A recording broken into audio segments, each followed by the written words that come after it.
오늘은 아브라함에 대한 네 번째 설교로 창세기 18장과 20장과 21장에 나오는 세 가지 사건을 살펴보려고 합니다. 이 내용들을 각각 18장에 나온 부분은 웃음과 중재, 20장에 나오는 내용은 다시 빼앗긴 아내, 21장에 나오는 내용은 이삭의 출생, 이렇게 이름을 붙였습니다. 먼저 웃음과 중재에 대한 내용은 18장 9절에서 15절, 23장에서 26절을 살펴보도록 하겠습니다. 18장 9절에서 15절은 웃음에 대한 내용이고 23절에서 26절은 중재에 대한 내용입니다. 먼저 9절에서 15절 말씀을 보면 하나님께서 인간의 모습으로 아브라함을 방문하셔서 함께 식사하고 대화하는 가운데 다시 아브라함에게 약속하셨던 그 아들이 사라를 통해서 태어날 것이다 하는 사실을 재확인해 주시는 내용입니다. 여기 본문을 보면 대화하는 가운데 하나님께서 아브라함에게 당신의 아내 사라가 어디 있느냐라고 물어보시죠. 히브리 원문에도 보면 당신의 아내 사라는 어디에? 라고 물어보는 질문인데요. 아마 이것은 이렇게 길 가는 나그네를 초대해서 음식을 대접해줘서 감사하다 하는 인사와 함께 부인인 사라는 아마 이제 대화하는 중에 아내 이름이 사라다 하는 것이 나왔을 거고요. 부인인 사라는 어디 계시냐 또는 부인은 잘 계시냐 하는 정도의 인사말이다 이렇게 읽을 수 있을 것 같습니다.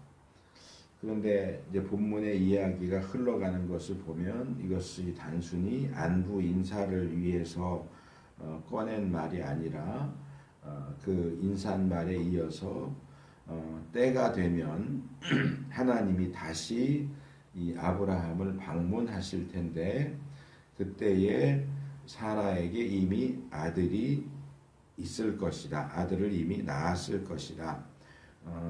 이 본문의 이 번역은 조금 의역된 번역인데 히브리 원문을 보면 조금 강조적이면서도 상당히 간결한 표현으로 되어 있습니다.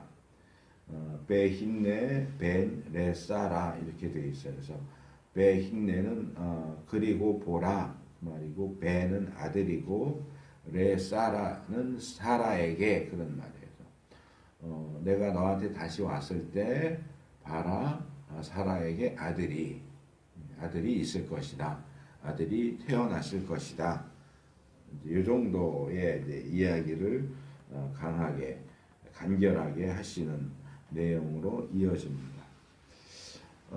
이 상황에서 문제는 지금 이 본문 이야기를 읽고 있는 우리에게는 이 말씀을 하시는 분이 하나님이시다 하는 사실이 알려져 있지만 이 대화 가운데 참여하고 있는 아브라함이나 이 이야기를 뒤에서 듣고 있는 사라는 지금 이 말씀을 하는 분이 하나님이시라는 사실을 모르고 있었다는 겁니다. 그리고 이 말씀을 하실 당시에 상황이 아브라함과 사라의 상황이 11절에 추가적으로 나오는데 아브라함과 사라 모두가 나이가 많이 들어서 늙은 상태였다.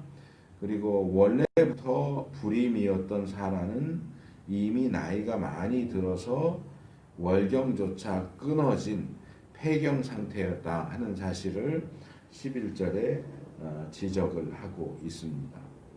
그래서 이런 상태에 있었기 때문에 하나님이 내가 다음에 방문할 텐데 그때 방문할 때쯤에는 이미 사라에게 아들이 있을 것이다 라고 하는 이 말씀을, 이 앞에 내용을 보면 18장 8절에 보면 1절부터 보면 아브라함이 자기 장막 문 앞에 앉아 있다가 나그네들이 지나가니까 이제 붙잡고 대접하겠다 그러고 장막 앞에 있는 나무 아래, 그러니까 나무 그늘에 식사할 수 있는 자리를 마련해서 거기서 식사를 하고 있는 것을 보게 됩니다. 그러니까 이 나무 그늘 아래에서 식사하는 그 자리 뒤쪽에 아브라함의 장막이 있는 거고, 그리고 1절에도 아브라함이 장막문에 앉아 있었다 이렇게 나오고, 여기도 사라가 장막문에 앉아 있었다 이러는 걸로 봐서는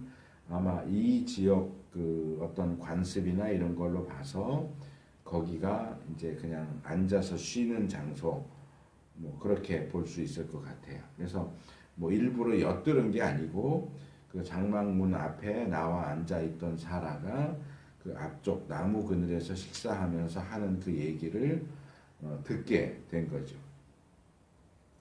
그래서 그 이야기를 들은 사라가 어떤 반응을 보였느냐? 본문은 사라가 웃었다 이렇게 이야기합니다.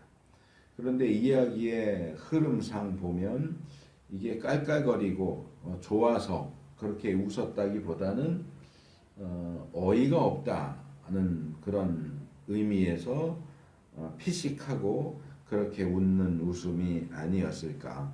사라 입장에서는 누군지 몰랐을 이 손님이 이렇게 음식 대접을 거하게 받고 덕담을 해준다고 좋은 얘기를 해주기는 하지만 자기들의 현재 상황에 비추어 볼 때는 이건 거의 농담에 가까운 이루어질 수 없는 불가능한 얘기를 덕담처럼 결국은 농담처럼 될 수밖에 없는 이야기를 하는구나.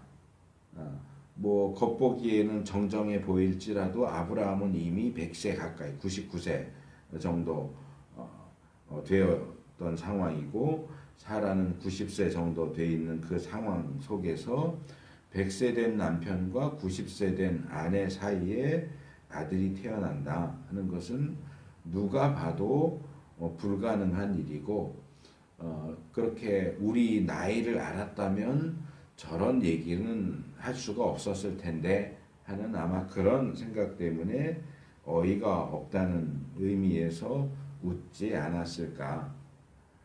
그래서 사실 뭐 사라가 문제가 있다기보다는 누구라도 그런 입장에 있다면 이런 반응을 보이지 않았겠는가 하는 생각을 해볼 수 있는데, 우리는 흥미롭게도 얼마 전에 남편인 아브라함 역시 17장 17절에 보니까 하나님께서 너와 사라 사이에 아들이 태어날 것이다 라고 말씀하실 때 아브라함이 엎드려서 웃으면서, 아브라함도 똑같이 웃었죠.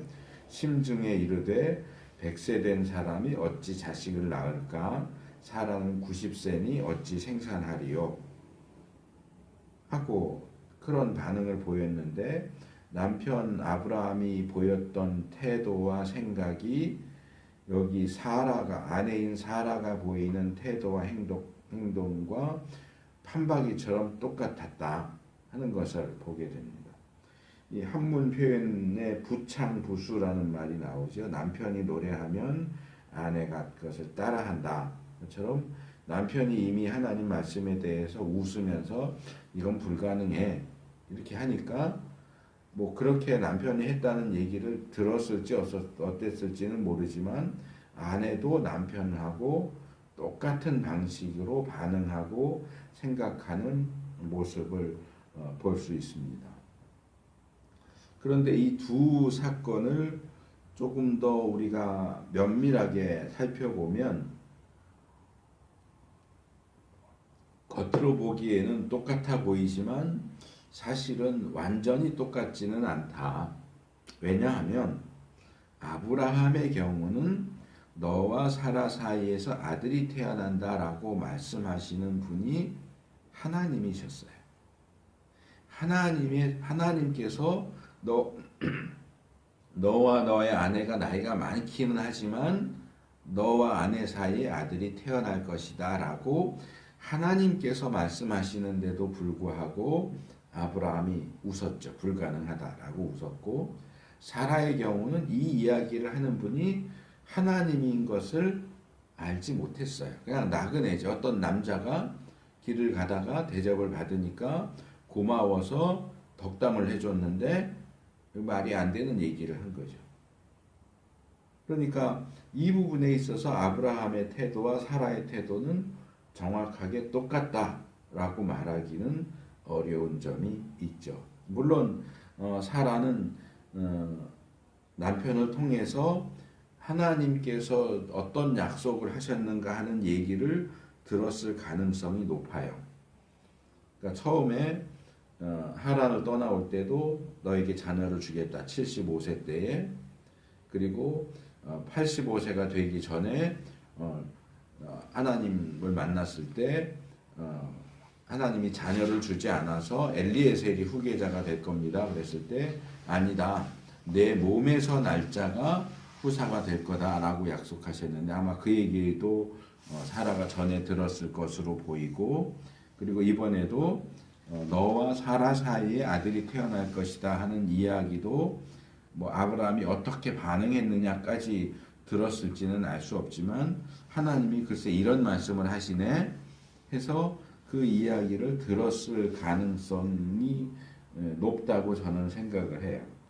근데 직접 들은 아브라함도 전해 들은 사라도 하나님의 이 약속의 말씀을 진지하게 받아들이지 않고 있는 것으로 보입니다.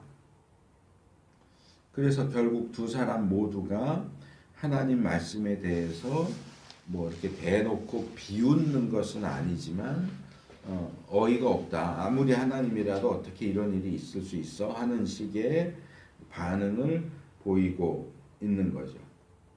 그랬더니 이제 하나님께서 그 나그네가 왜 당신은 아내 사라가 웃습니까? 라고 지적을 하죠. 왜 웃죠? 아마 뭐 대화를 통해서 그런 이야기가 나왔을지 모르겠지만 하나님 여호와 하나님이 당신에게 그렇게 약속을 해주셨다고 했는데 하나님의 약속에도 불구하고 당신들이 그냥 나이가 많다는 것 때문에 하나님의 약속이 이루어지는 것은 불가능하다. 그것을 웃어 넘기는 식의 태도는 문제가 있는 거 아니냐. 그렇게 책망하는 말을 합니다. 14절에 여호와께 능치 못한 일이 있겠느냐라는 이 말씀은 일단 이 우리 개역 성경이 번역할 때 이렇게 하대하는 것처럼 번역을 했지만 이건 뭐 우리로서는 알 수가 없죠. 있겠느냐라고 했는지 있겠습니까? 뭐 이렇게 했는지 그거는 알 수가 없고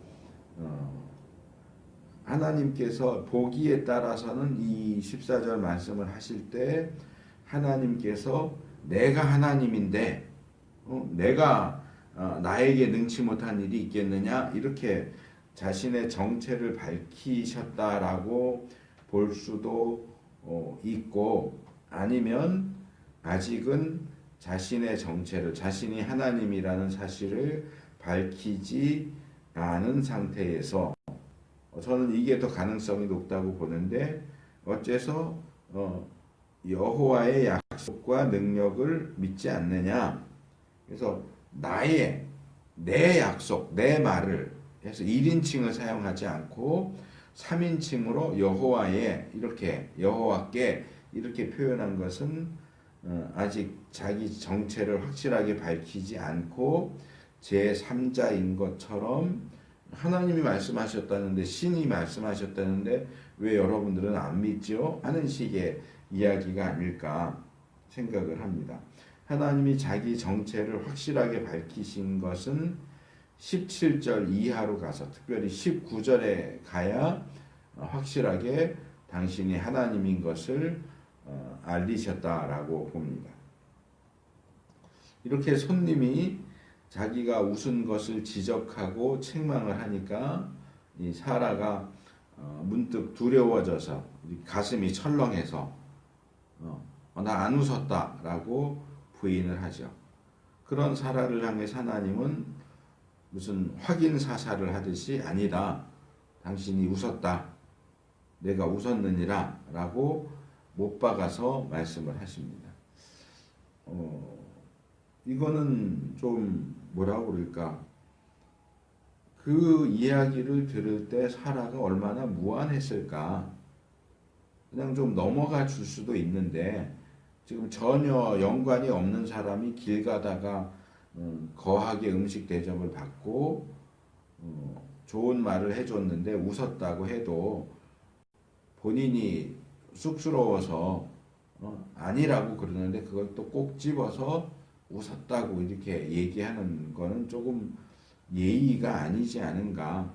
또 좋은 얘기를 하는데 또 그걸 또 굳이 옆에서 말도 안 돼 하고 웃는 것도 사라도 그렇고 이 손님의 반응도 그렇고 일반적으로 생각을 해보면 좀 무례한 것이 아닌가 하는 생각을 하게 돼요. 그런데 이 이야기, 전반적인 이야기 속에서 우리는 하나님의 약속이 주어지고 거기에 대해서 아브라함이 웃었고 그 웃은 것과 관련해서 하나님이 너가 아들을 낳으면 이름을 이삭이라고 지어라. 이삭이 웃음이란 말이에요. 너 웃었지? 그래, 너 아들 이름은 이삭이다. 웃음이다. 그렇게 주고 또 지금 말씀하는데 사라가 웃으니까 너 아니라고 부인하는데도 굳이 너 웃은 거 맞아?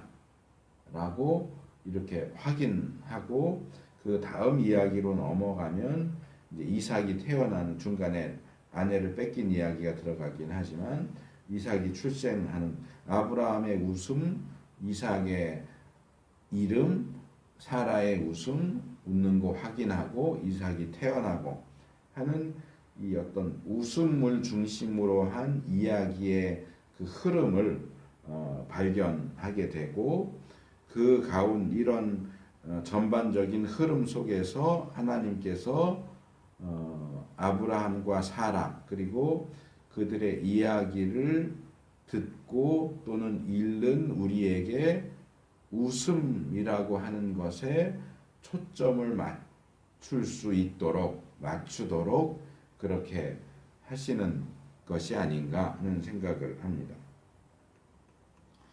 그래서 오늘 설교 제목이 아브라함 네 번째 설교 웃음 그렇게 제목을 잡았어요. 그래서 이 사건이 있고 그 다음 이제 두 번째 부분으로 넘어가면 이제 세 명의 일행 중에서 두 사람 천사죠. 두 사람은 소돔을 향해서 떠나고 하나님은 남아서 아브라함에게 자기의 정체를 밝히시면서 소돔을 심판할 계획이다 하는 것을 아브라함에게 밝히십니다. 16절에서 22절을 보면 그리고 본문으로 삼은 23절에서 26절은 그 이후에도 아브라함이 이 소돔에 대해서 중재하는 내용이 계속 나오지만 말하자면 첫 번째 타임만 제가 끊어서 본문으로 삼았는데 이 아브라함이 소돔을 위해서 하나님께 중재하는 내용을 소개하고 있습니다. 이 부분에서는 세 가지를 좀 나누고 싶은데요. 첫째로 여기 23절과 24절은 아브라함이 소돔을 위해서 중재하는 내용을 보여줍니다. 이 아브라함은 하나님께 의인을 악인과 함께 멸망시키시면 안 됩니다 라고 말하죠. 이게 물론 원론적인 이야기를 하는 것일 수도 있어요. 의인과 악인을 똑같이 취급하고 똑같이 멸망시키는 것은 옳지 않습니다 하는 원리적이고 원론적인 이야기일 수도 있지만 또 한편으로는 이미 소돔에 들어가서 살고 있는 조카 롯을 염려하는 마음에서 그래도 롯은 소돔 고모라 사람들과는 다르겠지. 의인으로서 살고 있지 않을까 하는 그 생각 속에서 이런 이야기를 꺼내는 것일 수도 있겠다 생각이 듭니다. 그러면서 그 성에 의인이 50명이 있다고 하면 그래도 그 성을 심판하겠느냐라고 묻죠.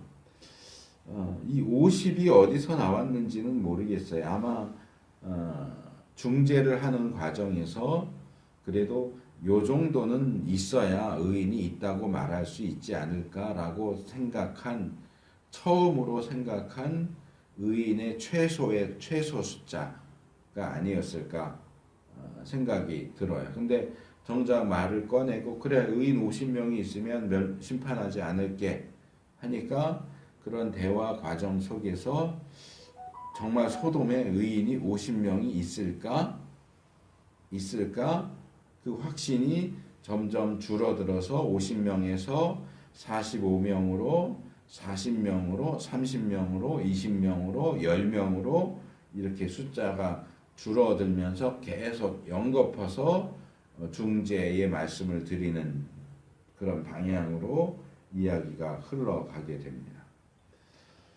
근데 이제 아브라함도 50명으로 시작했다가 결국 10명에서 더 그 이하로 내려가지는 못하죠.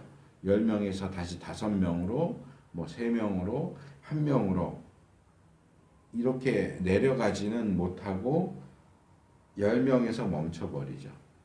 근데 이제 결국 소돔에는 의인이 10명조차도 없었기 때문에 심판이 중지되지 않는 것을 볼 수 있죠.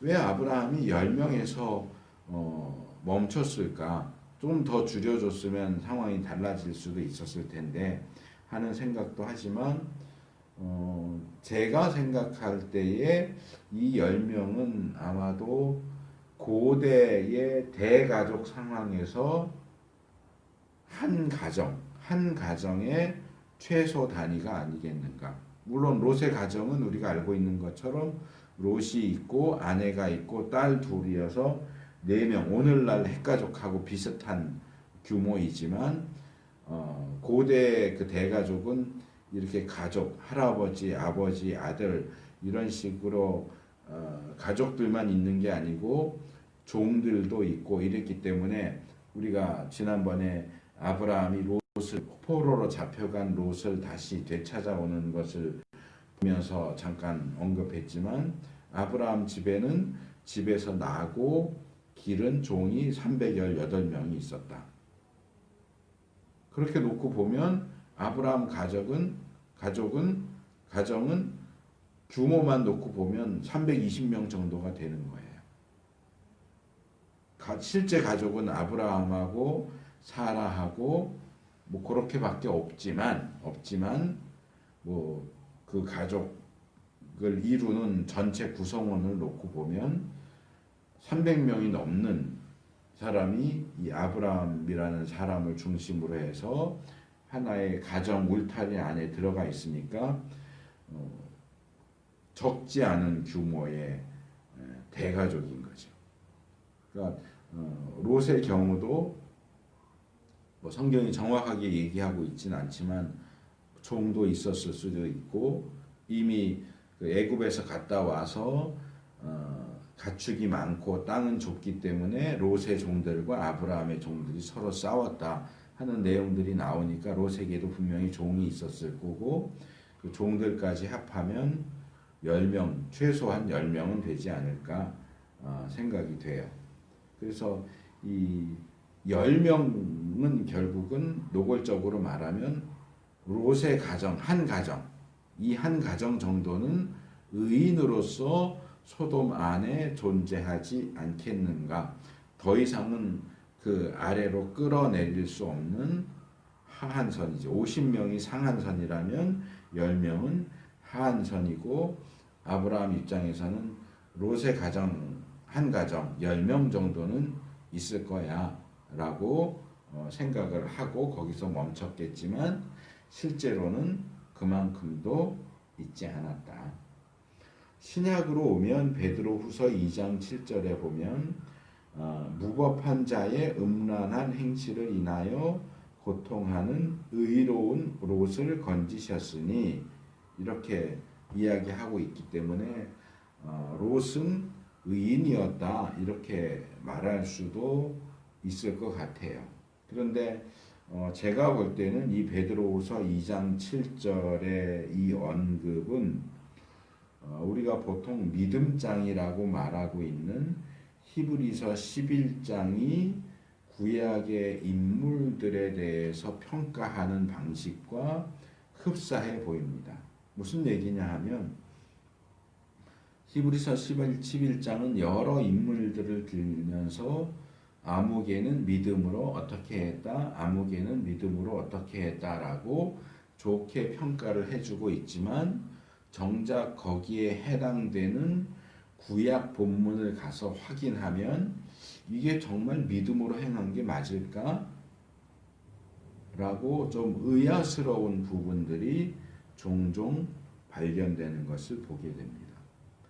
그래서 뭐 복잡하게 얘기하지 않고 간단하게 말하면 이 구약의 기록은 있는 그대로 기록을 하고 있는 것이고 히브리서 11장이 구약의 인물들을 소개할 때는 뭔가 좀 본래의 모습보다는 좀 더 후하게 좀 더 좋게 평가하는 그런 방식으로 기록하고 있지 않는가 하는 생각을 하게 되고요. 롯에 대해서도 마찬가지입니다.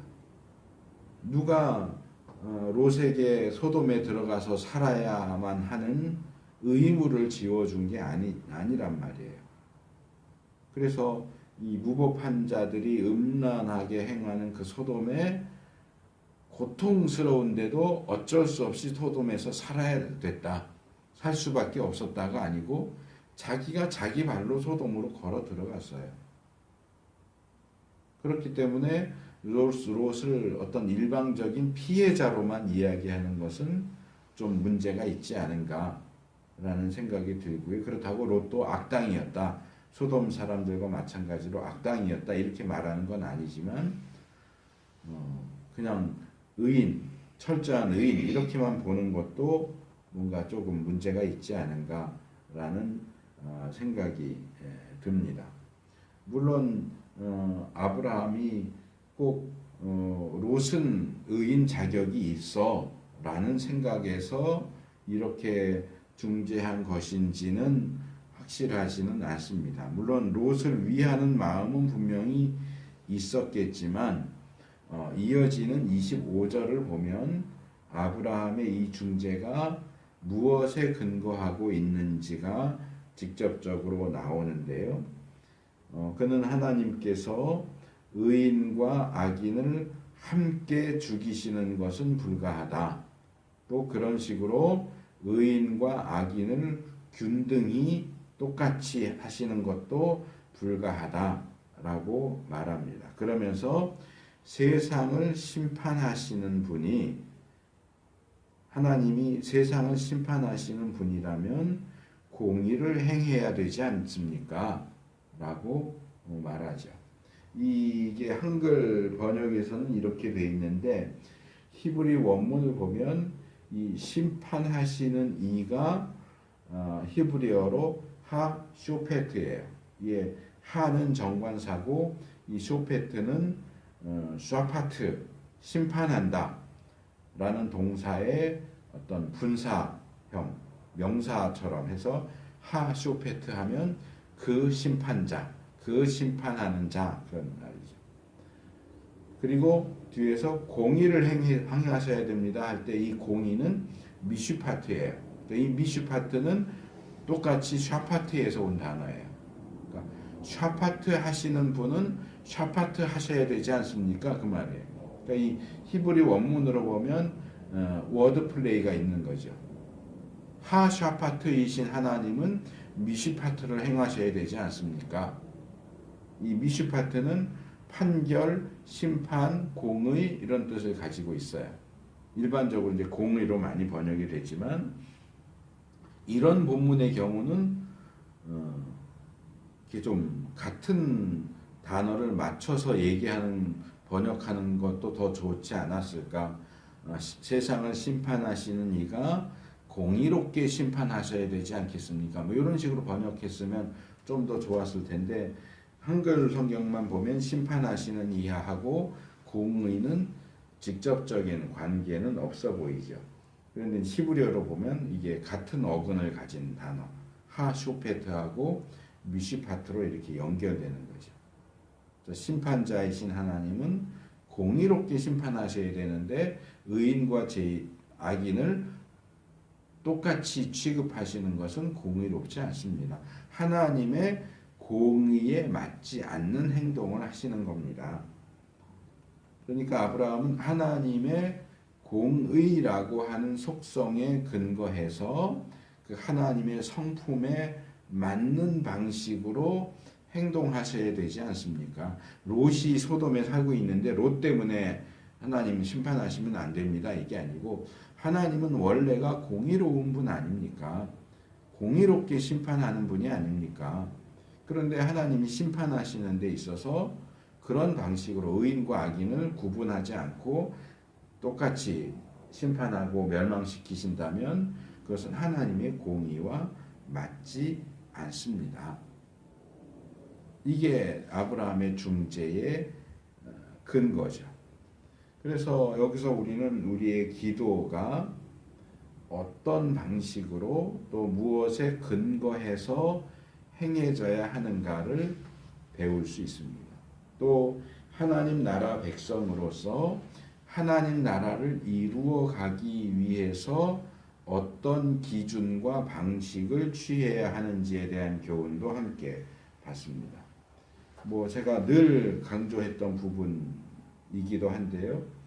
어떤 일을 하는 데 있어서 그 일을 하는 동기와 목적과 결과만이 아니라 방법과 수단까지도 모두 하나님의 성품에 부합되는 방식으로 해야 된다 하는 겁니다. 하나님 나라는 불의와 속임수와 폭력 같은 것들에 의해서 세워질 수 없습니다.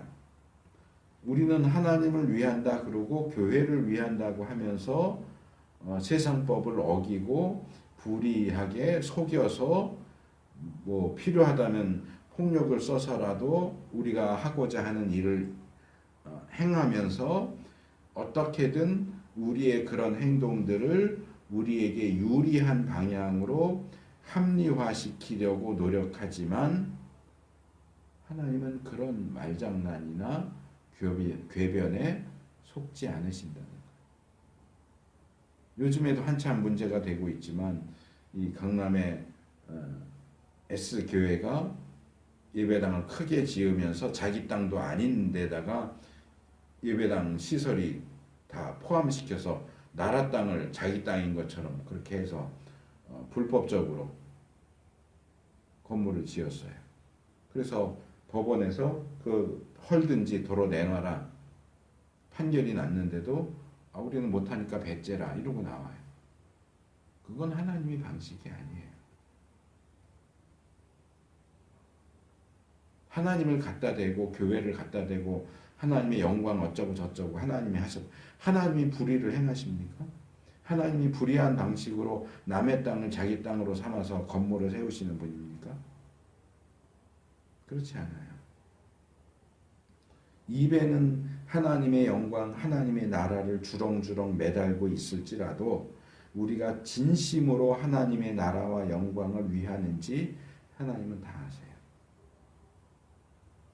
그래서 우리의 기도가 그러한 방식으로 하나님의 성품에 합당한 방식으로 그런 것들에 근거해서 올바르게 행해져야지 하나님 나라 확장, 교회의 세력 확장 이런 것들 기독교의 어떤 힘 그런 것들을 빌미로 해서 하나님의 성품과 부합되지 않는 잘못되고 나쁜 방식들을 취하는 것은 우리가 받아들일 수 없다. 이런 아브라함의 중재가 놀랍게도 하나님에 의해서 받아들여집니다. 뭐 우리 입장에서는 아브라함이 중재하고 하나님이 그래 50명 있으면 심판 안 할게, 45명 있어도 안 할게, 40명 있어도 안 할게, 이렇게 받아들이시는 장면을 그냥 너무나 자연스럽고 당연하게 생각을 하지만, 조금만 시각을 바꿔봐도 이건 정말 놀라운 일이에요. 하나님이 이런 아브라함 한 사람의 이런 중재를 받아들이고 그래 너가 말하니까 그렇게 하자라고 하시는 것은 놀라운 일인데, 하나님이 아브라함의 중재를 받아들이셔야만 하는 이유가 없어요. 사실은 아브라함이 중재하면서 하나님 공의로운 분 아닙니까? 라고 했지만, 아브라함이 하나님의 공의를 들어서 중재하지 않는다고 해서 하나님이 불의하게 심판하실까요? 하나님은 원래 공의로우신 분이에요. 하나님은 모든 일을 공의롭게 하세요. 아브라함이 굳이 중재하지 않는다 해도 내가 이번 일은 불의하게 하려고 했는데 네가 중재하니까 공의롭게 해야 되겠구나 이러시지 않는단 말이에요. 아브라함이 중재하지 않아도 하나님 원래 공의롭게 일을 하시는 분이에요. 아브라함이 50명에서부터 10명에 이르는 그 의인의 숫자 제한을 이렇게 제시했지만, 하나님은 원래부터 한 명의 의인도 귀하게 여기시는 분이에요. 잃어버린 한 영혼이 돌아오는 것을 기뻐하시는 분이고, 예레미야에게도 예루살렘에 의인이 한 명만 있어도 내가 이 성을 용서하겠다고 하시는 분이에요. 굳이 아브라함이 중재하지 않아도 아브라함은 그런 기준에 의해, 하나님은 그런 기준에 의해서 심판하셨을 거고, 뭐 꼭 아브라함이 말했기 때문에 네가 말하니까 내가 그렇게 해야지 그렇게 하실 이유가 없어요. 그런 하나님에게 아브라함의 중재가 과연 어떤 특별한 의미가 있었을까? 좀 의심스러운데, 그럼에도 불구하고 하나님은 참 너그럽게 빡빡하게, 야 네가 그렇게 하지 않아도 난 원래 공의롭게 해, 네가 그렇게 말 안 해도 나는 의인이 한 명만 있어도 용서할 수 있어, 쓸데없는 소리 하지 마, 가만히 있어, 입 다물고 있어, 이렇게 하실 수도 있었을 텐데, 아브라함이 중재하는 내용을 끝까지, 아브라함 자신이 내가 여기까지 10명까지는 하는데 더 이상은 못하겠어 하고 자신이 중단할 때까지 계속 받아주세요. 결국 아브라함이 제시한 하한선에도 미치지 못하기 때문에 소돔 성이 멸망 심판을 받게 되지만, 하나님은 그 가운데서도 아브라함의 중재를 기억하셔서 롯의 가족들을 구원해 주시죠. 이것은 하나님의 백성인 우리가 이 세상을 위해서 하는 중재의 기도, 우리가 하는 중재의 기도도 이렇게 하나님에 의해서 기꺼이 받아들여진다 하는 사실을 보여줍니다. 물론 그들이 심판을 받을 것이냐, 심판을 면할 것이냐, 구원을 받을 것이냐는 우리의 중재에 걸린 게 아니고 그들 자신의 수준과 상태에 달려 있어요. 아브라함이 소돔을 위해서 중재했지만 소돔이 구원받을 자격이 없기 때문에 멸망했어요. 아브라함이 롯의 가족을 염두에 두고 중재해서 롯과 두 딸은 구원받았지만 롯의 아내는 자격 미달이 돼서 결국 스스로 구원을 차버려요. 그래서 우리가 세상을 위해서 중재를 한다고 해서 세상을 무조건 하나님이 다 구원하시느냐? 그건 아니에요. 그들 각각의 수준과 상태에 따라서 심판을 받을 것인지 구원을 받을 것인지가 결정이 되지만, 그럼에도 불구하고 우리의 중재의 기도는 분명히 하나님의 고려의 대상이 된다 하는 사실입니다. 그렇기 때문에 하나님의 백성은 예레미야 29장 7절에 말하는 것처럼 우리들이 살고 있는 도시와 국가, 사회의 평안을 위해서 기도해야 하고, 이 예레미야 29장 7절과 짝이 되는 내용이 디모데전서 2장 1절 2절이에요. 국가와 사회 지도자들을 위해서 기도하는 일도 역시 해야 됩니다. 이게 성경 전체가 믿는 이들에게 요구하는 기본적인 책임이고 기도의 제목들 가운데 하나입니다. 자기가 속해 있는 그 집단, 도시, 국가, 그리고 지도자들을 위해서, 평안을 위해서 기도하는 것. 물론 내가 평안을 위해서 기도해서 이 나라가 평안해졌어. 그건 조금 너무 오버하는 것이 될 수 있고, 또 이 사회와 국가가 정말 평안을 누릴 만한 수준과 상태냐에 따라서 평안이 올 수도 있고 멸망에 이를 수도 있겠지만, 결과적으로 평안하냐 멸망하느냐를 떠나서 하나님의 백성은 자기가 속해 있는 집단을 위해서 기도해야 되는 것은 사실이에요. 그것도 내가 어떤 정치적인 성향, 어떤 생각을 가지고 있느냐가 아니고 앞에서 말한 것처럼 하나님의 성품에 부합되는 방식으로 하나님이 원하시는 기도를, 중재의 기도를 드릴 수 있어야 한다. 자, 두 번째로 창세기 20장 1절에서 7절, 다시 빼앗긴 아내, 애굽에서의 일에 이어서 이번에는 그랄에서도 비슷한 방식으로 아내를 뺏기는 사건이 나오죠. 아브라함은 그랄에 거주할 때도 사라가 자기 아내가 아니라 누이다, 누이 동생이다, 이렇게 속였고, 그것 때문에 이번에는 그랄 왕 아비멜렉이 사라를 뺏어갑니다. 보기에 따라서는 지금 사라는 90세예요. 90세가 된 호호 할머니를 뭐가 예쁘다고 데려갔을까 하는 생각도 하게 되지만, 첫째로는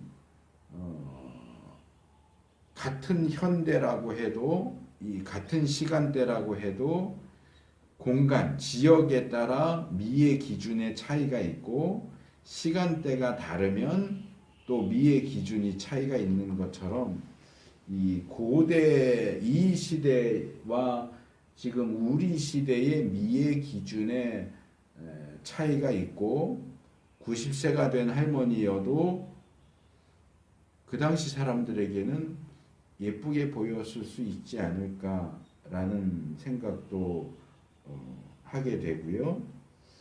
또 하나는 사라가 90세이기는 하지만 이미 앞에서 우리가 살펴본 것처럼 하나님이 너와 사라 사이에 아이가 태어날 것이다 약속하셨고, 또 나그네의 모습으로 나와서 또 말씀하셨고, 아브라함이 99세 때 나그네의 모습으로 하나님을 만났는데 아이를 낳은 것은 100세 때란 말이에요.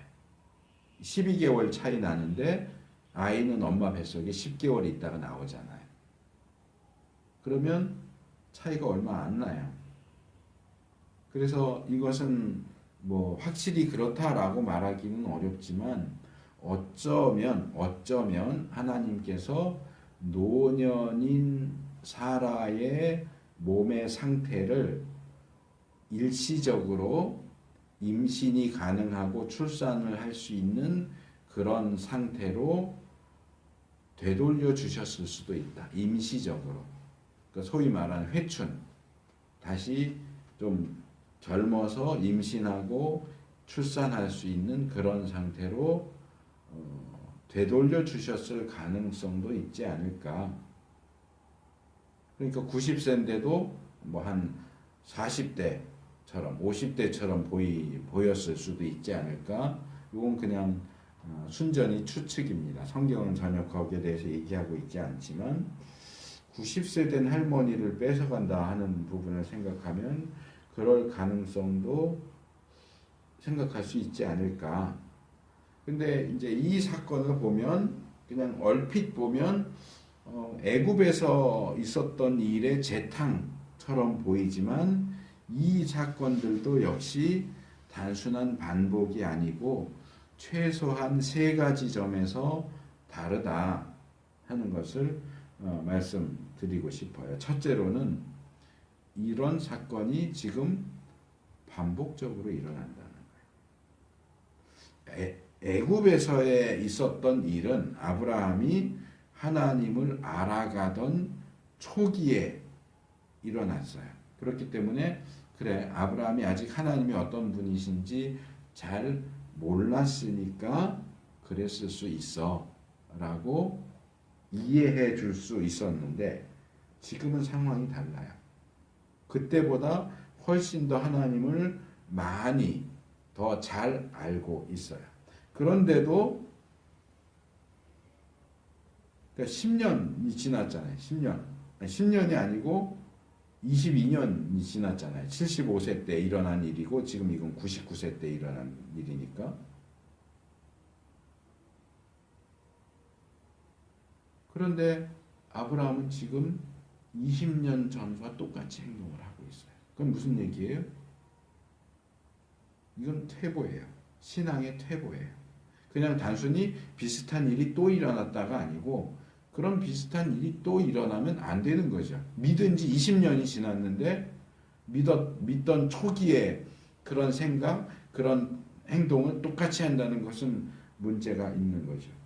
초보 시절에는 뭘 몰라서 그랬다 할 수 있지만 이제 중견 정도 들어왔으면 당연히 그때와는 다르게 더 성숙한 반응을 보이는 것이 마땅한데 아브라함은 여전히 연약한 모습을 보이고 있다는 점에서 우리가 문제를 지적할 수 있어요.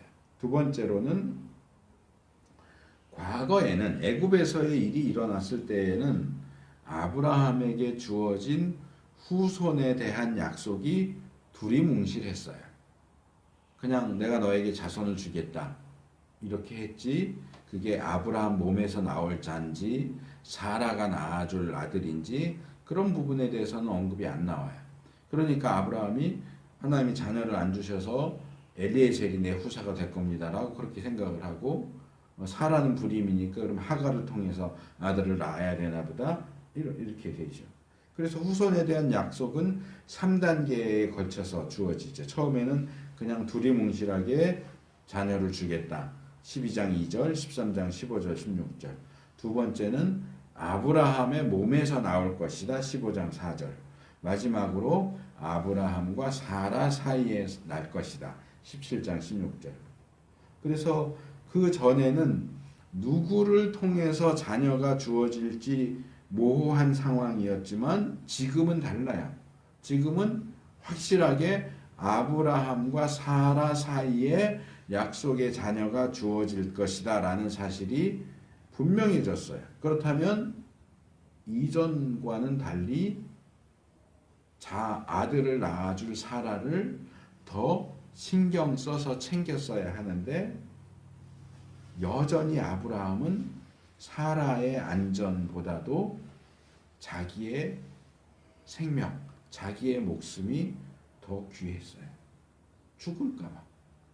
여기서도 20년 전 애굽에서처럼 내가 또 죽으면 어떡하지? 아내를 아내라고 하지 못하고 누이라고 하자. 약속의 자녀를 낳아 주어야 할 아내를 뺏길 수도 있는 상황에 밀어넣었어요.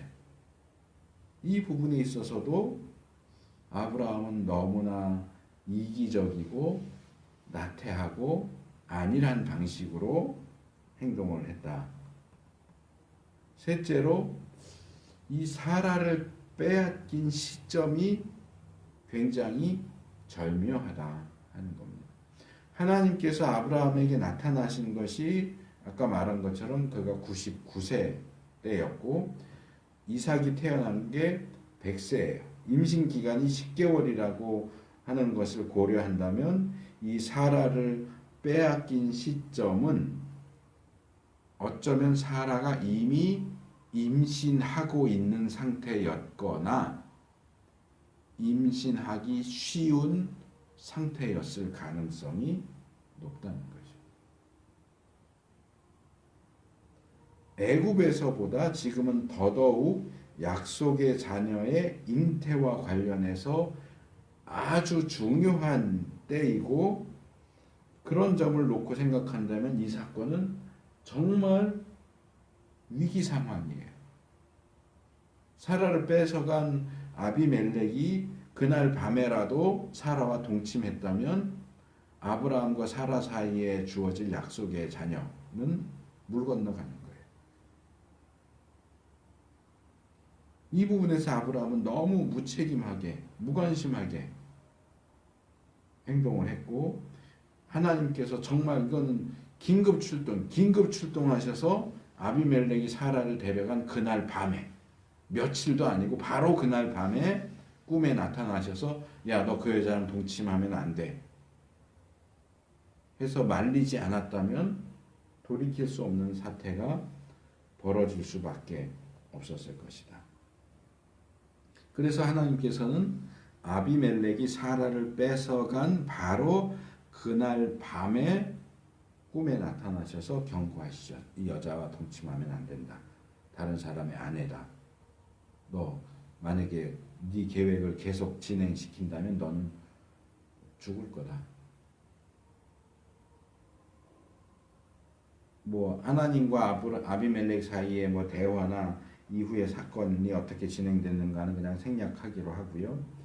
다만 여기서 우리가 이 하나님의 뜻과 계획을 제대로 알아도 적절하게 행동하지 않는다면 결국은 하나님의 그 약속을 자기 자신을 이런 위기 상황에 빠뜨리는 것과 마찬가지다 하는 점을 명심할 필요가 있습니다. 그래서 방심하지 말고 늘 깨어서 말씀의 자신을 비추어 보면서 한 걸음 한 걸음을 하나님의 뜻 가운데 걸어야 돼요. 뭐 다들 그렇게 하는데, 다들 그렇게 하는 게 중요한 게 아니고, 그게 그렇게 하는 게 하나님의 뜻이냐는 게 중요한 거죠. 하나님의 뜻이면 나아가고, 하나님의 뜻이면 멈춰야 돼요. 대부분의 교회들이 그렇게 하고, 대부분의 목사들이 그렇게 하고, 대부분의 그리스도인들이 그렇게 한다. 그게 중요한 게 아니란 말이에요. 하나님의 뜻이 그것인가? 내가 이렇게 하는 것, 내가 이렇게 말하는 것, 내가 이렇게 행동하는 것이 정말 하나님의 뜻에 부합되는 것인가? 내가 지금까지도 잘해왔으니까 지금도 그리고 앞으로도 당연히 잘할 거라고 자만하면 안 돼요. 매 순간 정신을 똑바로 차리고 경계하지 않으면 우리에게 주어진 하나님의 약속이 위험에 빠지게 됩니다. 자, 세 번째 21장 1절에서 7절 우리가 아까 함께 읽었던 본문인데요. 드디어 하나님의 약속에 따라서 아브라함과 사라 사이에 이삭이 태어난 사건이죠. 이 본문 1절과 2절을 보면 사라의 잉태와 출산 사실을 전하면서 그것이 하나님의 권고하심과 행하심의 결과다 하는 사실을 밝히죠. 아까 첫 번째 부분에서도 제가 지적을 했지만 이 나그네의 모습으로 나타나신 하나님이 내가 때가 되면 다시 돌아올 거다라고 말씀을 하셨는데, 여기 우리 개역 성경이 권고했다라는 단어가 많은 분들이 오해를 하세요. 권고하는 게 뭡니까? 별 생각 없이 이렇게 보면 이 권고한다, 하나님이 권고하셨다 그러면 하나님이 권면하셨다는 얘기인가 보다 이렇게 이해하는데 아니에요.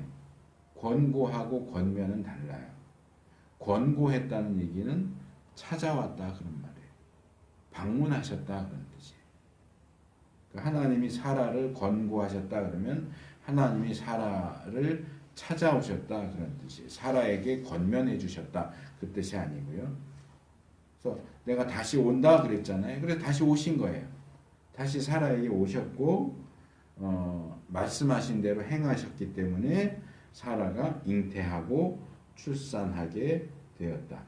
그런데 이 내용과 이 내용이 나오는 위치 때문에 이 사라의 잉태와 출산에 대한 오해가 있는 것 같아요. 제가 이 두 번째 항목을 다루면서 아비멜렉이 사라를 데려갔을 때 사라는 이미 임신 중이었거나 임신이 가능한 기간이었을 거다라고 이야기를 했습니다. 근데 성경에는 이 나그네로 나타나신 장면, 또 소돔 심판, 그 다음에 아비멜렉과의 일, 그리고 사라의 임신과 출산, 요 순서로 내용이 나오다 보니까 우리는 이 사라의 임신과 출산이 당연히 아비멜렉과의 일 이후였을 거라고 생각을 해요. 물론 그럴 가능성이 없지는 않아요. 아주 톱니바퀴가 정확하게 맞물려서 돌아가듯이 하나님이 방문하시고 2개월 이내에 아비멜렉과의 사건이 일어났고 2개월 지난 후에 사라가 돌아와서 임신을 했고 10개월 후에 출산을 했다. 이렇게 아주 정확하게 딱딱 맞춰서 사건이 진행됐다면 뭐 그랬을 가능성도 있지만 성경은 아비멜렉 사건이 일어난 시점을 정확하게 얘기하지 않아요. 그래서 제가 볼 때는 이 12개월 가운데 10개월이 임신한 상황이라고 할 때에 아비멜렉이 사라를 데려간 것이 꼭 임신 전 2개월 그 기간 사이에만 일어났다라고 확정지어서 말하기가 어렵지 않겠느냐. 그렇게 볼 때 이 그랄에서의 사건은 더 위험했던 거죠. 우리가 생각했던 것보다 그냥 단순히 애굽에서 있었던 사건이 또 일어났네, 같은 사건이 또 있었네 정도가 아니고 굉장히 위험한 상황이었다. 하나님이 그날 밤 당장 나타나신 것만 봐도 이게 시기적으로 얼마나 민감하고 위험한 상황이었는가 하는 것을 볼 수 있습니다. 또 하나는 이 여기 권고하셨다, 또 행하셨다 하는 것은 결국은 하나님의 초자연적인 역사죠. 하나님이 초자연적인 역사를 행하지 않으셨다면 기본 불임에 폐경에 90세 된 할머니가 임신하는 일은 사실상 불가능하죠. 그래서 90세인 몸 그대로 두고 임신과 출산을 했을 수도 있지만 아까 제가 앞에서 말한 것처럼 일시적인 어떤 회춘, 90세이지만 몸 상태를 한 40대, 50대 정도로 돌려주셨을 가능성도 있다라고 제가 말씀을 드린 거고요. 그리고 이런 잉태와 출산은 하나님 편에서의 초자연적인 역사와 함께 정상적이고 자연적인 방식으로 되었을 거라고 생각이 됩니다. 물론 사라가 임신을 한 것은 하나님의 초자연적인 역사였지만 무슨 동정녀 마리아가 잉태한 것처럼 90세 할머니 사라가 하나님의 능력으로 그냥 남편과 성관계를 가지지 않았는데도 임신했다. 그런 건 아니에요. 아브라함과 성관계를 가지면서 임신이 됐겠죠. 그리고 출산도 역시 정상적인 10개월 지나서 출산을 했겠죠. 뭐 하나님의 초자연적인 역사라고 해서 그것이 항상 초자연적인 방식으로만 행해지는 것은 아니다. 뭐 말하자면 사라가 초자연적으로 남편과 잠자리로 안 했는데 임신을 했고 임신한 지 한 2달 만에 이삭을 낳았다. 이런 식으로 진행되는 게 아니라는 얘기죠. 2절에 기한에 미쳐 라고 하는 표현 가운데는 물론 1차적으로는 하나님이 약속하신 기한 18장 10절과 14절에 나오는 그 기한을 가리키는 것일 수도 있지만 2차적으로는 임신하고 10개월 후에 낳았다. 그런 의미로도 읽을 수 있을 것 같아요. 그래서 하나님께서 100% 시작부터 끝까지 전적으로 초자연적인 역사를 행하시기도 하지만 그것은 성경 전체를 놓고 볼 때도 예외적인 경우이고 그것보다 일반적으로는 자연적으로 역사하시는 제가 지난번에 배고프면 밥을 먹어야 된다. 초자연적으로 배부르게 하실 수도 있지만 보다 일반적인 방식은 음식을 먹어야 배가 부르다. 그 이야기 했었죠. 보다 일반적으로는 자연적으로 역사하신다. 그리고 초자연적인 역사도 많은 경우에 자연적인 요소를 활용하시는 경우가 더 많아요. 예를 들어서 홍해를 가르시는데 그냥 가르신 게 아니고 바람을 가지고 가르시죠. 만나나 메추라기도 마찬가지예요. 제가 다음 주 설교 중에 만나에 대한 얘기 살짝 할 건데 자연적인 어떤 것들, 자연적으로 존재하는 것들 만나도 그렇고 메추라기도 그렇고 그것을 하나님이 초자연 방식적인 방식으로 주셨을 가능성이 높아요. 오병이어도 마찬가지고요. 그래서 이런 부분을 초자연적이다라고 해서 그것을 오해하거나 무시하고 그래서 자연적인 것은 무시하고 초자연과 신비만 추구하면 비뚤어지고 기형적인 신앙 행태로 흐르기 쉽기 때문에 주의해야 됩니다. 자, 두 번째 부분 3절은 이삭의 출생인데요. 아브라함이 아들의 이름을 이삭이라고 지어줬다. 이 이름은 아브라함이 붙여주긴 했지만 사실은 하나님이 지어주신 이름이죠. 아브라함이 하나님의 말씀에도 불구하고 웃었을 때 웃어? 그럼 네 아들 이름은 웃음이다. 그래서 이 부분은 뒤에서 조금 다시 말씀드릴 거고요. 4절로 넘어오면 아브라함이 하나님의 명령에 따라 17장 10절에서 주셨던 명령에 따라 이삭에게 태어난 지 8일 만에 할례를 행했다 하는 것을 소개합니다. 이것을 통해서 아브라함이 하나님께서 명령하신 이 할례의 의미를 제대로 이해했고 하나님과의 언약을 계속해서 이어가고자 하는 입장을 확실하게 드러내주고 있다 이렇게 말할 수 있습니다. 그래서 이름을 지어주는 것도 할례를 행하는 것도 모두 하나님의 명대로 행해졌다 하는 것에 주목할 필요가 있습니다. 우리가 지금 살고 있는 이 시대, 이 세대는 제가 볼 때는 필요 이상으로 자유 또는 자율을 강조하고 있어요. 자유와 자유를 지나치게 강조하는 이 시대와 이 세대 입장에서는 이렇게 하나님이 명하신 대로 했다 하는 것이 고리타분하고 캐캐묵은 것처럼 보일지 모르겠어요.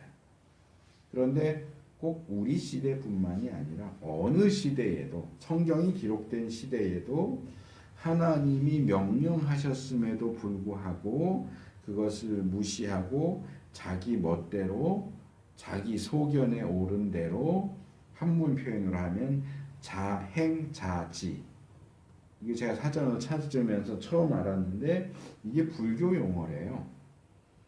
자행자지 한다. 제 멋대로 행하고 자행, 제 멋대로 그친다. 자지, 그친다. 그칠 지자 써서 이렇게 풀이가 돼 있어요. 진리를 깨치지 못한 사람이 스스로를 깨친 것으로 잘못 알아서 함부로 제멋대로 행동하는 것을 말한다. 하나님 나라 백성은 자행자지하면 안 돼요. 하나님의 뜻을 제대로 깨우치지도 못하고서 마치 그것을 깨달은 것처럼 마음대로 어떤 행동을 하거나 마음대로 어떤 행동을 그치거나 하면 안 돼요. 우리 생각과 행동의 유일무이한 기준은 하나님의 뜻, 하나님의 말씀, 하나님의 명령이어야 합니다. 좌로나 우로나 치우치지 않고 흐트러지지 않고 말씀의 기준 안에서 생각하고 말하고 행동하는 자들이 되어야 한다. 자, 마지막으로 자, 아브라함이 100세 때 아들을 얻었다 하는 이 사실은 5절에 나오는데, 지난주에 제가 75, 86, 99 이런 제목으로 이 아브라함의 10년의 기다림, 그 이후 13년의 침묵, 그리고 1년의 위기, 앞에서 살펴본 1년의 위기 끝에 드디어 아브라함이 약속의 자녀를 얻게 되었다 하는 이 감격스러운 선언이죠. 정말 오랜 기다림과 시행착오들을 거쳐서 힘겹게 목적지에 도착했습니다. 아니, 엄밀하게 말하면 아브라함이 목적지에 도착한 게 아니고 하나님께서 아브라함으로 하여금 드디어 목적지에 도착하게끔 하셨다. 하나님께 이끌리는 우리, 참 하나님 나라 백성들인 우리의 인생길이 이 아브라함과 같기를 축복합니다. 자, 마지막으로 웃음에 대한 얘기를 좀 하려고 해요. 6절, 7절 사라의 발언이 나오죠. 이 사라의 발언이 이 웃는다, 히브리어로 짜하크입니다. 짜하크, 웃는다. 이것이 명사화된 것이 이츠하크, 이삭이라고 번역된 히브리 이름 이츠하크.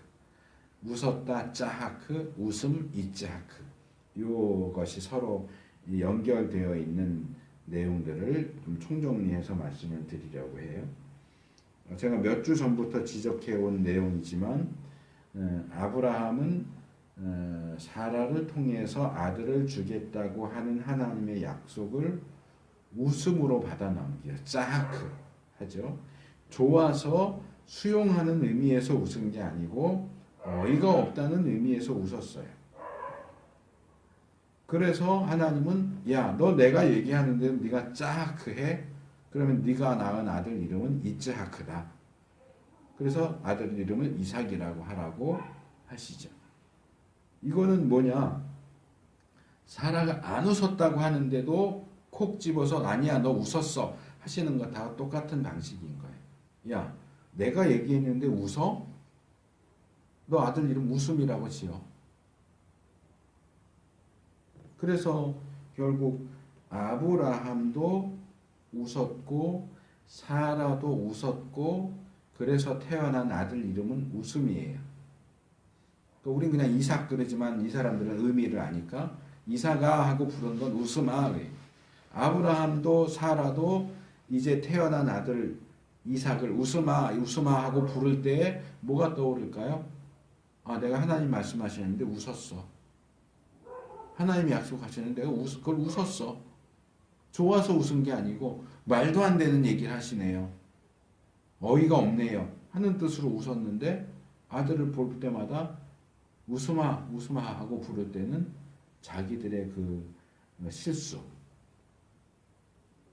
자기들의 그 과거의 문제를 떠올리게 하는 이름인 거예요. 결국은 그 기억을 요즘 애들 표현으로 강제 소환하는 거죠. 내가 그때 하나님 말씀하시는데 웃었는데, 내가 그때 장마문에 앉아서 웃었는데, 그 아들 이름이 하필이면 웃음이야. 그런 점에서 보면 사실 이삭이라고 하는 이 이름은 아브라함과 사라 모두에게 씁쓸한 이름이 아니었을까. 좋은 말도 한두 번이라고 하는데 자기들의 실수와 잘못을 쿡쿡 찔러대는 이름이 바로 이 이삭이에요. 이츠하크. 이츠하크야. 내가 짜하크 했지. 어떻게 보면 야, 하나님도 참 짓궂으시다. 뒤끝이 있으시네 라고 말할 수 있는데, 이런 상황이 이 사라의 발언을 통해서 이 씁쓸함이 유쾌함으로 바뀌어요. 사라가 뭐라고 얘기합니까? 하나님이 나로 웃게 하시니 듣는 자가 다 나와 함께 웃으리로다. 하나님 나에게 이츠하크를 주셨어. 이츠하크를 얻은 상황에서 나는 짜하크 할 수밖에 없어. 그러니까 그런 나를 보는 모든 사람도 나와 함께 짜하크 할 것이다. 이츠하크가 주어지는 그 시점을 기준으로 해서 그 이전에 행해진 아브라함의 짜하크, 사라의 짜하크는 비웃음에 가까운 어이없다는 웃음이었다고 한다면 이츠하크가 주어진 이후에 사라의 웃음, 아브라함의 웃음, 그들을 아는 모든 사람의 웃음은 진정한 웃음이에요. 어이없는 웃음이 아니고 기쁨의 웃음이에요. 그들이 이전에는 아들이 주어지기 전에는 아유 어떻게 그런 일이 있을 수 있겠어, 말도 안 돼, 불가능해 하는 의미에서 어이없다는 웃음을 웃었지만 이츠하크가 주어진 이후는 그 웃음은 진짜 기쁨의 웃음이 되어버렸어요. 긍정적인 웃음이 되어버렸어요. 이제는 그 아들 이츠하크를 보면서 씁쓸한 웃음, 어이없는 웃음이 아니라 정말 기쁨으로 웃는 웃음을 웃을 수 있게 되었다. 그런 우리를 보는 모든 사람들이 또 그렇게 웃게 하셨다고 그렇게 고백을 하고 있어요. 누구도 상상할 수 없었던 일, 누구도 그게 가능할 거라고 생각하지 못했던 일. 90세 된 아내, 100세 된 남편이 아이를 낳고 불임인데다가 폐경인 여자가 임신을 하고 아이를 낳아서 젖을 먹인다. 그 일이 결국에는 이루어지는 것을 통해서 모두가 사심없이 기뻐하고 웃을 수 있는 상황을 만드신 하나님에 대한 고백과 찬양. 저는 이 설교를 준비하면서 이 부분에서 이 사라의 신앙 고백, 사라에 대해서 조금 새롭게 볼 수 있는 시간이었고, 또 이것은 이 사라의 신앙 고백이면서 동시에 하나님 나라가 어떻게 역사하는가에 대한 교훈이기도 합니다. 자, 사라는 불임에다가 폐경에다가 고령, 연로함이라고 하는 삼중고에도 불구하고 불가능을 이기고 결국 이삭을 잉태해서 출산합니다. 물론 그것은 이 사라나 아브라함의 믿음의 결과라기보다는 하나님의 역사하심의 결과였죠. 그리고 이것은 하나님 나라가 어떻게 역사하고 이루어지는지에 대한 샘플이 됩니다. 구약에도 그런 내용들이 없지 않지만 신약으로 오면 특별히 이런 특징, 하나님 나라의 특징을 강조해서 이야기하는 부분을 쉽게 발견할 수 있습니다. 하나님 나라도, 하나님 나라의 복음도 사라처럼 불임과 폐경과 고령과 같은 일반 사람들이 볼 때는 말도 안 돼, 불가능해, 절대로 그런 일은 일어나지 않아, 그런 일이 일어난다면 내 손에 장을 지지지 라고 말할 수 있는 그런 어려움과 불가능에도 불구하고 결국 이루어진다.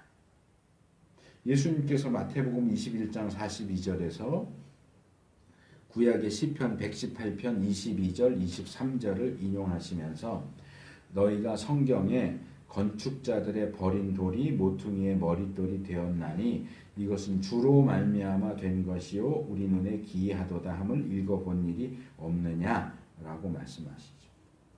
건축을 전문적으로 하는 사람이 야 이거는 어디에도 쓸 수가 없어, 이 돌은 정말 쓸모가 없네 하고 버린 돌이 정말 중요하고 예술적인 건물의 머릿돌이 되게 하는 이 일, 머릿돌이 되는 이 일은 불임과 폐경과 고령의 사라를 통해서 약속의 자녀를 주신 것과 똑같은 방식이라는 것. 그래서 이것을 예수님께서는 또 천국 비유들 가운데서 마태복음 13장에 나오는 31절 32절의 겨자씨 비유, 또 33절의 누룩 비유 같은 것들을 통해서 이것이 시작할 때는 거의 보이지 않고 말도 안 되는 것 같고 불가능한 것처럼 보일지라도 어떻게 천국 복음이 점점 자라서 커지고 강해지고 놀라운 결과를 이룩하게 될 것인가를 말씀하십니다. 사람들의 눈에는 불가능해 보이고 말도 안 되는 것처럼 보이는 상황들, 일들, 사람들을 통해서 일하시는 하나님을 볼 수 있어야 됩니다. 그런 역사를 통해서 세워지는 하나님의 나라라는 사실을 기억해야 됩니다. 이런 내용들을 보면서 조금 거리가 있어 보이지만 이사야 61장 3절 말씀을 떠올렸는데요. 무릇 시온에서 슬퍼하는 자에게 화관을 주어 그 죄를 대신하며 희락의 기름으로 그 슬픔을 대신하며 찬송의 옷으로 그 근심을 대신하시고 라는 말씀입니다. 어떤 찬양의 제목처럼 하나님은 역전의 하나님입니다. 그래서 우리가 어이없다는 듯이 피식 웃었지만 정말 그 일을 이루셔서 진심으로 기뻐서 웃게 만드시는 하나님. 그런 우리들 그리스도인들과 교회들과 기독교를 보면서 다른 이들도 진심으로 기뻐서 웃게 만드시는 그런 하나님. 많은 이들이 과연 한국교회에 희망이 있냐? 라고 얘기하지만 전 있다고 봐요. 교회 때문에, 목사 때문에, 신자들 때문이 아니라 하나님 때문에. 하나님 때문에, 하나님의 교회이기 때문에, 그리스도의 몸된 교회이기 때문에 소망을 놓으면 안 된다고 생각합니다. 하나님 때문에 우리가 진심으로 웃고 교회 바깥의 사람들도 교회를 보면서 웃을 수 있는 그런 일들이 하나님에 의해서, 역전의 하나님에 의해서 행해질 것이다. 그래서 하나님 나라를 향해서 가는 우리의 발걸음이 이런 발걸음이 될 수 있기를 축복합니다.